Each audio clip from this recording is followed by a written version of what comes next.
Welcome to the Theology Made podcast. I'm Jordan, and in today's episode, we're going to look at the night the saints took over Halloween. October 31st. In one world, kids in Spider-Man costumes dash from door to door, pillowcases bulging with candy, parents ready to steal all the Reese's, pumpkins grin from porches, skeletons dangle in windows. The night's playful, silly, spooky. But rewind 800 years, and the same night feels very different. A monastery bell tolls. Candles flicker in long stone corridors. Monks chant prayers for the souls of the departed. Villagers gather outside around bonfires, whispering that this is a night when the veil between the living and the dead grows thin. 2 nights, same date. One has candy, the other has prayers. Both called Halloween. Long before pumpkins, costumes, or candy, there was Samhain. For the ancient Celts of Ireland and Scotland, Samhain marked the end of the harvest, the close of summer, and the first bite of winter's darkness. It was in every sense their New Year's Eve. But this New Year's wasn't celebrated with fireworks or champagne, it was celebrated with... The Celts believed Samhain was a threshold night, a time when the boundaries of the world grew thin. The walls between living and dead, paper thin. The line between natural and supernatural, easily crossed. On Samhain, spirits wandered, the dead returned, not in metaphor, but in presence. Ancestors came back to their homes, sometimes welcomed with offerings of food. But not all spirits were friendly. Some were restless, angry, hungry. So the night became one of both hospitality and terror. You honored the ancestors and defended yourself against darker forces. To mark Samhain, villagers lit enormous bonfires. Now, we're not talking about cozy hearth fires. These were towering infernos built on hilltops, visible for miles. We're talking Gondor calls for aid level. The fire was seen as a purification. The fire protected. Families drove their cattle between twin bonfires for blessing. Ashes were spread in fields to guard the crops. And the people themselves, they dressed for the occasion. They donned costumes, animal skins, masks, hides, grotesque disguises, but this really wasn't about fun, it was for survival. And here is their logic. If spirits roam the earth, perhaps you could fool them into thinking you were one of them. If a ghost passed by your door and saw a monstrous figure, it might move on. Again, not playful, the costumes were camouflage. Food was left out as an offering. Not Snickers, not candy corn, but bread, milk, and meat. A plate was set at the table for the departed. The door was left ajar for wandering ancestors. And some of these rituals carried warmth. We miss you, we remember you. But others carried dread. Take this food spirit and leave us in peace. Samhain was not just about the dead, it was about survival. Winter was brutal, it was unpredictable, and death hovered in every shadow. To keep peace with the dead was to hope for protection in the months ahead. Samhain was also a night of divination. If the world grew thin, perhaps you could get a glimpse of the future. Young women looked into mirrors by candlelight, hoping to see the face of their future husbands. Others dropped nuts into the fire, watching the sparks to read omens. Some filled basins with water and apples, bobbing, not really for fun, but for prophecy. It wasn't superstition to them, it was survival. The same night that opened the gate for the dead could also open the gate to knowledge. So when you look at modern Halloween, costumes, bonfires, food left at doors, ghost stories, you're not looking at something invented in suburbia. You're looking at the DNA of Samhain. The costumes we wear, born of ancient disguises meant to trick the dead. The trick or treating, an echo of offerings left for wandering spirits. The bonfires, the descendants of sacred hilltop blazes warding off evil. The ghost stories, remnants of a night when the veil between worlds grew thin. Samhain wasn't Halloween yet, but it was its skeleton. And then came Christianity. When the gospel spread into Celtic lands, the church faced a choice. What to do with Samhain? Ban it outright as pagan superstition, or baptize it, reshape it into a vigil that proclaimed not the fear of death, but the hope of resurrection.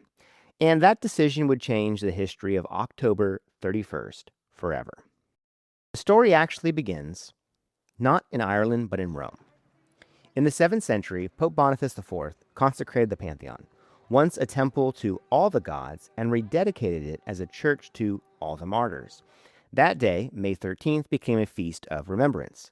But later, Pope Gregory III shifted the date. He fixed it to November 1st and expanded it. Not just martyrs, but all the saints. And it was a brilliant move. November 1st was close enough to Samhain to absorb it. Instead of the New Year of the Dead, it became the Feast of All Saints. And like every Christian feast, it had a vigil the night before, All Hallows Eve. You've grown up with Samhain, bonfires, mass, offerings, but now the priest says, on this night we don't fear the spirits, we honor the saints. The church bells replace the horns, the prayers replace the spells, the food offerings at doors become prayers for souls in purgatory. The costumes remain, but now they dramatize the struggle of saints and demons, heaven and hell. And so rather than destruction, it becomes transformation. And this is where the name Halloween comes from. Hallow is an Old English word for holy or saint.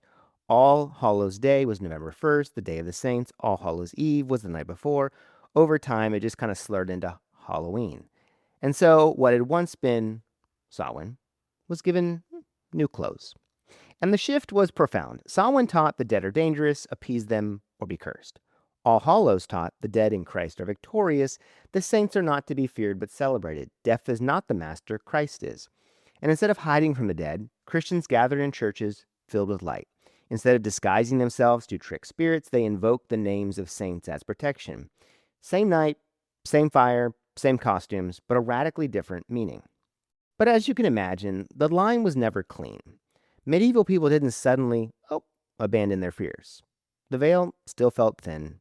Ghost stories still circulated. Superstition still clung to the night. And so All Hallows Eve was always a mix. Half Samhain, half sacrament, half pagan past, half Christian hope. Which is why the DNA of both still lingers in our Halloween today. We dress up, we light pumpkins, we tell ghost stories, echoes of Samhain. But we also talk about saints, martyrs, the hope of heaven, echoes of All Hallows. So Halloween has always been haunted by both. Now, if you could time travel to a medieval town on the night of October 31st, you'd recognize it instantly as Halloween. But it wouldn't be the Halloween you know. It was eerie and holy, playful and serious. A night with one foot in the church and one foot in the street. Inside the stone churches, candles glowed in every corner. Bells rang into the night, not for fun, but as prayers themselves. Medieval people believed the ringing of bells could comfort souls in purgatory and ward off restless spirits. So families crowded into pews. They prayed the office of the dead, reciting psalms and litanies for the loved ones who had died. They believed these prayers had power to speed a soul's journey, to shorten its time in purgatory, and to bring hope that their dead were not lost in the dark. For them, Halloween wasn't spooky, it was serious business, tending to the dead, remembering mortality, confronting the reality that you too would one day be in the ground. Step outside, and the mood shifts. Villagers gather around bonfires in the crisp autumn air. People leapt through the flames for luck. Farmers carried torches to their fields, circling their crops with a firelight as a blessing. Families banked the embers to relight their hearths at home, believing a holy fire would guard them through the winter. Again, it's not fun. It was fear for survival. Winter is brutal, death was near, and again, bonfires were a way of saying, we see you, death, and we defy you with fire. And then there were the children. They went door to door at night, not with plastic pumpkins, but they had songs. They carried small lanterns, sometimes carved from hollowed-out turnips with crude faces. At each house, they sang or prayed for the dead. In exchange, they received a small cake, a soul cake marked with a cross. It was called souling. And the rhyme went something like this. A soul, a soul, a soul cake. Please, good mistress, a soul cake. 1 for Peter, 2 for Paul, 3 for him who saved us all. The idea was simple. You gave bread in exchange for prayers. So the poor prayed for the rich fed the poor, and together the community tended the souls of the dead. Sound familiar? Souling is the ancient ancestor of trick-or-treating. The costumes came later, but the door-to-door exchange, that was medieval. So medieval Halloween was never just one thing. It was a mashup. In the chapel, priests had solemn prayers, candles flickered, and families whispered the names of the dead. In the streets, children knocked on doors, villagers leapt over bonfires, and songs echoed through the night. In the fields, torches circled crops, cattle were blessed, spirits were feared, saints were invoked. So here we see Halloween as part liturgy, part carnival, part solemn vigil, part village fair. So again, we find a night of paradoxes, where the dead are both feared and remembered, and where fire is both terrifying and comforting, and where children both begged and blessed. And if you asked a medieval Christian what Halloween meant, they might say something like, It is the night we remember we will die, but not in a morbid way, but in an honest way. Death was everywhere: plague, childbirth, hunger, war. To laugh at death, to dress as it, to leap over fire in its face. It wasn't really trivial, it was mental survival. And Halloween was their yearly memento mori. Remember, you will die. But it was also a memento spi. Remember, you will rise. Because the night was not only for death, it was for saints. All Hallows. The dead in Christ were not lost, they were part of the great cloud of witnesses. So Halloween in the Middle Ages was both haunted and holy, a night where you could feel the veil still thin, but also hear the church bells insist death does not have the last word. Then came 1517. On October 31st, Halloween, Martin Luther sends his 95 Theses to be nailed to the door at Wittenberg. And he's not thinking of costumes or bonfires, but he was thinking of saints. Because indulgences, relics, and prayers for the dead were all tied to All Saints' Day. Pilgrims were about to arrive in Wittenberg to venerate Frederick the Wise's relic collection. So Luther, he timed his protest for maximum impact. Halloween, in that moment, becomes something else: the birthday of the Reformation. For Protestants, the night lost much of its connection to saints and souls. In fact, suspicion of Halloween grew: too Catholic, too superstitious, too much about the dead. And when the Protestant Reformation fractured Europe, it also fractured Halloween. For Catholics, All Hallows Eve remained a sacred vigil, followed by All Saints and All Souls' Day. But for Protestants, particularly Puritans, the holiday was, as the kids say, sus. Too Catholic, too superstitious, too full of saints, spirits, and purgatory. So when the Puritans sailed across the Atlantic to the New World, they brought their faith and they left Halloween behind. In 17th century New England, there were no All Hallows bonfires, there's no prayers for the dead, no souling children knocking on doors. The calendar was stripped clean. Sundays were holy, feast days were a distraction. To the Puritan mind, Halloween belonged in the dustbin with relics, rosaries, and indulgences. And in America's earliest years, October 31st was just another date. Colonial diaries mentioned harvest feasts, barn raisings, town meetings, but no Halloween. It was banned outright in Puritan Massachusetts. Even the suspicion of fortune-telling costumes or ghost stories could land you in trouble. I mean, keep in mind, this was the culture that gave us the Salem witch trials. So fear of spirits wasn't fun, it was dangerous. For nearly 2 centuries, Halloween was a ghost itself, absent, forgotten, erased. But ghosts, they have a way of returning. In the 19th century, millions of Irish and Scottish immigrants fled famine and poverty and arrived on America's shores. And they brought their tradition with them, including Halloween. For them, Halloween was still alive. So they lit fires, they wore costumes, they told ghost stories by lamplight. They carved lanterns, not from pumpkins yet, but turnips. They hollowed out grotesque faces to scare off evil spirits. In immigration neighborhoods, children revived the old custom of souling. They knocked on doors, singing rhymes, asked for food or coins, and mischief crept in too. They tipped wagons, soaping windows, playing pranks. Halloween became a night of laughter, trouble, and tales of the uncanny. But something happened in America that hadn't happened in Europe. Halloween began to blend. The old Celtic Samhain rituals collided with American harvest festivals. Protestant townsfolk who once shunned Halloween began to adopt it as a community night, stripped of saints and purgatory, but filled with fortune-telling with apple peels and mirror-gazing at midnight, echoes of Celtic divination, turned into light-hearted party tricks. And by the late 19th century, Halloween was morphing into something new, less holy, more just community celebration. And then came the pumpkin. The Irish carved lanterns out of turnips and beets, but in America, they found a fruit far bigger, far better, and easier to carve. So the pumpkin was a perfect canvas for grotesque faces glowing from within, and the jack-o'-lantern was born. An American twist on an old world custom. By the 20th century, Halloween was fully secularized. Churches still marked All Saints' Day on November 1st, but October 31st now belonged to the children. And trick-or-treating emerged in the 1920s and 30s, spreading coast to coast after World War II, when candy companies, their eyes lit up because they saw the potential. The soul cake had become a Snickers bar, the bonfire had become a glowing pumpkin, and the prayers for the dead had been replaced with pranks and pillowcases of candy. And by the mid-20th century, Halloween had fully shed its Catholic saints, but it had kept its Celtic skeletons. It was still about the veil, between life and death. Still about disguises and offerings, still about laughter in the face of fear. But the saints were gone and the gospel was largely forgotten. And so Halloween was reborn in America, not as All Hallows Eve, but as a cultural carnival of candy, costumes, and ghosts. Halloween, it had crossed the ocean, died, and risen again, but without its saints. By the mid 20th century, Halloween was no longer a night of prayer for the dead or bonfires on hills. It was a night of costumes, candy, and community, a night of children, not saints. But it didn't stop there, because Halloween became big business. After World War II, sugar rationing ended and candy companies, well, they saw their chance. They flooded neighborhoods with ads tying candy to Halloween. Don't send your kids out empty-handed, they said. Hand them treats. Trick-or-treating exploded. By the 50s, it was a national custom. Candy wasn't just a treat, it became the currency of Halloween. The soul cake, well, it was now a Hershey's bar. The offering of bread for prayers was now a Kit Kat for a costume. And then Hollywood, they smelled an opportunity. In the 1930s, Dracula and Frankenstein gave Halloween its monsters. In the 1960s, it's the Great Pumpkin, Charlie Brown, gave it heart. In the 1970s, John Carpenter's Halloween gave it terror. Soon, Halloween was no longer just for kids. It became a stage for America's anxieties, about death, about evil, and the unknown. And the silver screen turned October 31st into the season of vampires, zombies, slashers, and jump scares. Halloween was now entertainment. And by the late 20th century, Halloween had become the second biggest commercial holiday in America right after Christmas.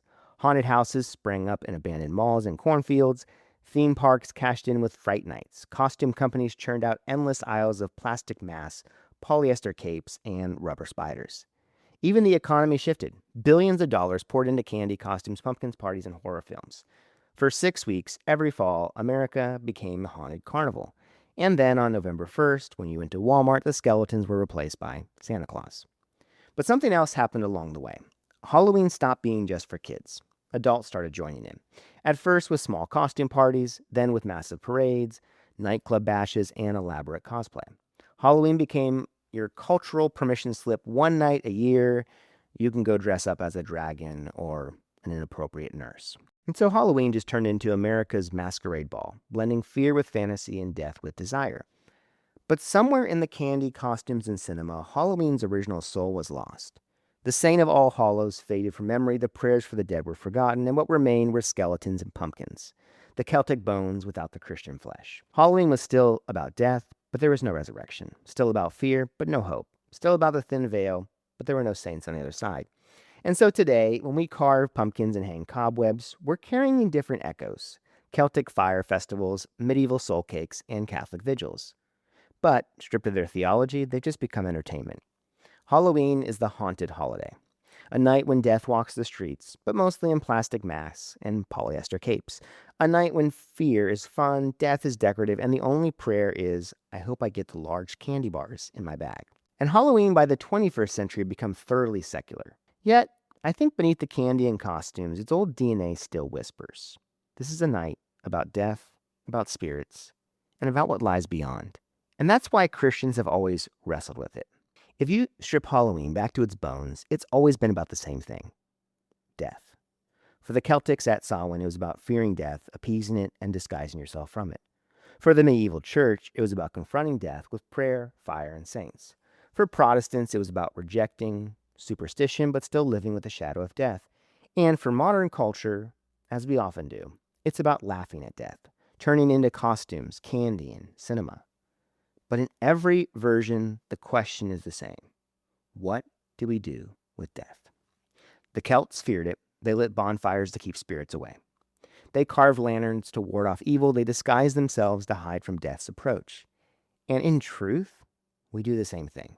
Our skeleton decorations, our horror movies, our haunted houses, in a way, they let us keep death at arm's length. We mock it, but we don't escape it.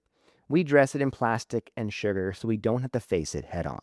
The genius of the medieval church was not in denying death, but reframing it. On All Hallows Eve, the church said, yeah, the veil is thin, but what lies beyond is not just fear, but hope, saints, and resurrection. The prayers for the dead, the candles in the chapel, the tolling bells, all of it was a way of declaring death doesn't get the final word. Halloween became the prelude to All Saints' Day, when the church proclaimed that countless men and women had walked through death into life. And this is the heart of it. Christianity doesn't avoid death. It stares it down. Paul says, death has been swallowed up in victory. Where, O death, is your sting? Where, O grave, is your victory? The Celts trembled before spirits. The medieval villagers prayed in fear of purgatory. The modern world trivialized death with candy. But here's what the gospel declares. Christ has risen. Death is defeated. The saints are alive in him. And one day, you will rise too. Halloween is a night obsessed with the grave. But the Christian story says that grave is empty. Hey, thanks for listening to Theology Made. And if you enjoyed this, please share it with someone you know and like on whatever platform you are listening to.